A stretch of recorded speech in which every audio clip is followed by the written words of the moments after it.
সূর্য থেকে শক্তি এক জার্মান প্রতিষ্ঠান প্রযুক্তিটি বাজারে আনতে সহায়তা করে। তারপর সৌরশক্তি উৎপাদন চীনে স্থানান্তরিত হয়। অবশ্য প্রযুক্তির নতুন কিছু উদ্ভাবন এটি ফিরিয়ে আনতে সাহায্য করতে পারে। এখানে বিশ্বের বৃহত্তম সবচেয়ে দক্ষ সৌরকোষটি দেখানো হয়েছে।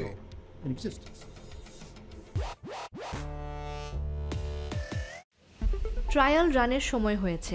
আজ ক্যামেরার সামনে মাত্র একটি মেশিনে এই ট্রায়াল হবে। পরবর্তী প্রজন্মের এই সৌরকোষগুলি ধারাবাহিকভাবে উৎপাদন করা হবে। প্রযুক্তি খাতের বিপ্লব হিসেবে প্রশংসিত হচ্ছে এই উদ্যোগ, যা শক্তি উৎপাদন 20% বৃদ্ধি করবে। আমাদের ইচ্ছা ছিল একটি ভিন্ন সৌরকোষ উপাদান তৈরি করা, যা উৎপাদন করতে কম ব্যয়বহুল হবে, তবে সূর্যের বর্ণালী ও তার রঙের সাথে আরও ভালোভাবে খাপ খাইয়ে নেবে। তারপর আমরা সিলিকনের বিদ্যমান প্রযুক্তির সাথে এটিকে একত্র করার সিদ্ধান্ত নিয়েছি। এটি দ্বিতীয় সৌরকোষের উপরে একটি খুব পাতলা স্তরে সজ্জিত করে। পরীক্ষামূলক প্ল্যান্টটির বছরে 1 কোটি সৌরকোষ সরবরাহের সক্ষমতা আছে, আর চাহিদাও প্রচুর। সবাই গ্রিন হাইড্রোজেনের কথা বলছে, কিন্তু হাইড্রোজেন কোনো না কোনোভাবে উৎপাদন করতে হবে। এর জন্য প্রচুর জ্বালানি শক্তি প্রয়োজন। তাই সৌরশিল্প এর একটি ভালো অংশীদার হবে। জার্মানিতে সৌরশক্তির ইতিহাস মূলত উত্থান পতনের। সমস্ত কিছু উদার রাষ্ট্রীয় ভর্তুকির মাধ্যমে শুরু হয়েছিল। একেবারে শুরুতে 20 বছর আগে জার্মানি নবায়নযোগ্য শক্তি সরবরাহ করে এবং ব্যাপকভাবে খরচ কমাতে সাহায্য করে যাত্রা শুরু করেছিল।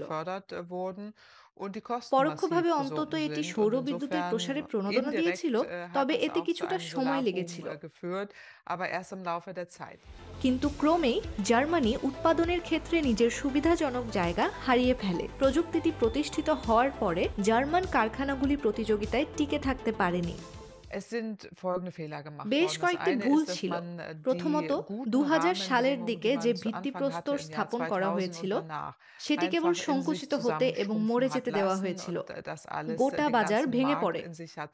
জার্মানি শুধু বসে বসে দেখল যে অনেক কোম্পানি চলে গেল। তাদের মধ্যে অনেকগুলি চলে গেছে চীনে। বৃহত্তম ফটোভোলটাইক নির্মাতারা এখন এশিয়াতে।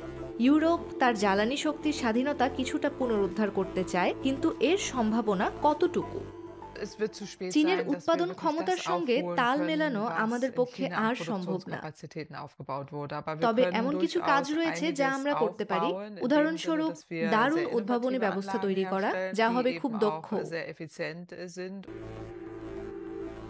আশাব্যঞ্জক এক সূচনার পর জার্মানি আবারও নতুন সৌর প্রযুক্তিতে বিনিয়োগ করছে। বার্লিনে একটি সিম্পোজিয়ামেও এই উত্থান দেখা গিয়েছিল, যা স্থানীয় কর্মকর্তা ও জ্বালানি সংস্থাগুলিকে একত্র করেছিল। অক্সফোর্ড পিভির চিফ ফাইন্যান্সিয়াল অফিসারও সেখানে ছিলেন। ব্র্যান্ডেনবুর্গের পরীক্ষামূলক এই প্রকল্পটি 11 মিলিয়ন ইউরোর অর্থায়ন পেয়েছে। সব মিলিয়ে পরীক্ষামূলক প্ল্যান্টে প্রায় 100 মিলিয়ন ইউরো বিনিয়োগ করা হয়েছে। কোম্পানিটির আরও বড় পরিকল্পনাও রয়েছে। আমরা প্রায় 5 গিগাওয়াট সৌরকোষ উৎপাদনের পরিকল্পনা করছি এবং তার সাথে তার মডিউলও উৎপাদন করব। আর আমরা কারখানাগুলোর জন্য এখনো বিভিন্ন জায়গা মূল্যায়ন করছি। ভর্তুকি এবং অন্যান্য প্রণোদনাও এই মূল্যায়নে ভূমিকা পালন করে। অনেক দেশের আশা অত্যাধুনিক প্রযুক্তি তাদের সুবিধা দেবে।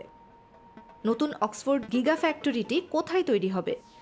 ইউরোপে না মার্কিন যুক্তরাষ্ট্রে? মার্কিন যুক্তরাষ্ট্র ইতোমধ্যেই মুদ্রাস্ফীতি হ্রাস আইনে কিছু সুনির্দিষ্ট পরিমাণ যোগ করেছে, যেখানে $1 ট্রিলিয়ন উল্লেখ রয়েছে, যা কল্পনা করাও কঠিন। ইইউ কি এর সঙ্গে প্রতিদ্বন্দ্বিতা করার চেষ্টা করতে পারে বা করা উচিত? বন্ধ দরজার আড়ালে আলোচনা ও দর কষাকষি চলছে। এর ফলাফল খুবই গুরুত্বপূর্ণ, কারণ আপাতত সূর্য থেকে আসা শক্তি নবায়নযোগ্য শক্তির সবচেয়ে সস্তা ও গুরুত্বপূর্ণ রূপ।